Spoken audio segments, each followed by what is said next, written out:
అందరికీ నమస్కారం అండి. ఇంత పెద్ద సక్సెస్ మేము ఎక్స్పెక్ట్ చేయలేదండి. ఈ మూవీని ఇలా యాక్సెప్ట్ చేసి మాకు ఇంత సక్సెస్ ఇచ్చినందుకు చాలా ఆనందంగా ఉందండి.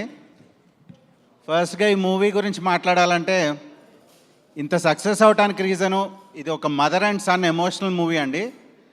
ఈ మూవీలో ఆ పాత్రలు చేసిన మన కళ్యాణరామ్ గారికి అండ్ విజయశాంతి గారికి చాలా థ్యాంక్స్ అండి. వీళ్ళిద్దరు పర్ఫార్మెన్స్ వల్లే ఈ మూవీ ఇంత సక్సెస్ అయిందండి.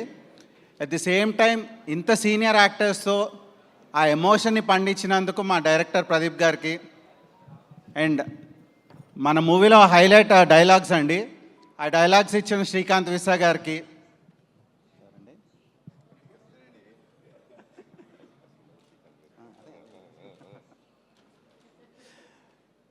ఈ మూవీ మనకి ఎక్కడ బోర్ కొట్టకుండా బాగా టైట్గా ఎడిట్ చేసిన మన తమిరాజ్ గారికి అండ్ ఈ మూవీ హైలైట్ బీజిఎం అండి, అది ఇచ్చిన అజనీష్ లోక్నాథ్ గారికి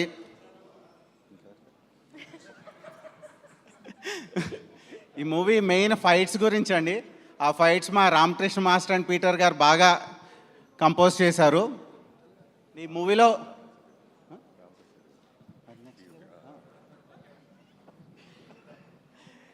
ఈ మూవీని మంచి ఒక విజువల్ వండర్గా మా డిఓపి రాంప్రసాద్ గారు చేశారండి. ఆయనకి కూడా మా స్పెషల్ థ్యాంక్స్. ఈ మూవీలో చాలా ఇంపార్టెంట్ క్యారెక్టర్ శ్రీకాంత్ గారు పృథ్వీ గారు చేశారు, వాళ్ళకి మా స్పెషల్ థ్యాంక్స్ అండి. ఇప్పుడు ఈ ఈవెంట్ ఆర్గనైజ్ చేసిన యూవీ మీడియాకి, వెంకట్కి అండ్ ఈ మూవీని బాగా ప్రజల్లోకి తీసుకెళ్ళిన మా పిఆర్ వంశీశేఖర్కి అండ్ అనురాగ్కి అండ్ డిజిటల్ కంటెంట్ అందించిన ఆనంద్కి, each and every one and ఈ మూవీకి వర్క్ చేసిన ప్రతి టెక్నీషియన్ అండ్ ఆర్టిస్ట్కి మా స్పెషల్ థ్యాంక్స్ అండి. Thank you. Thank you sir, thank you so much. నిజంగా అశోక్ వర్ధన్ గారి ధైర్యం, అశోక్ వర్ధన్ గారి సపోర్టు, కళ్యాణ్ రామ్ గారి అన్నది ఈ స్పీచ్ ద్వారా సింబాలిక్గా చెప్పినట్టు అనిపించింది మాకు. Thank you.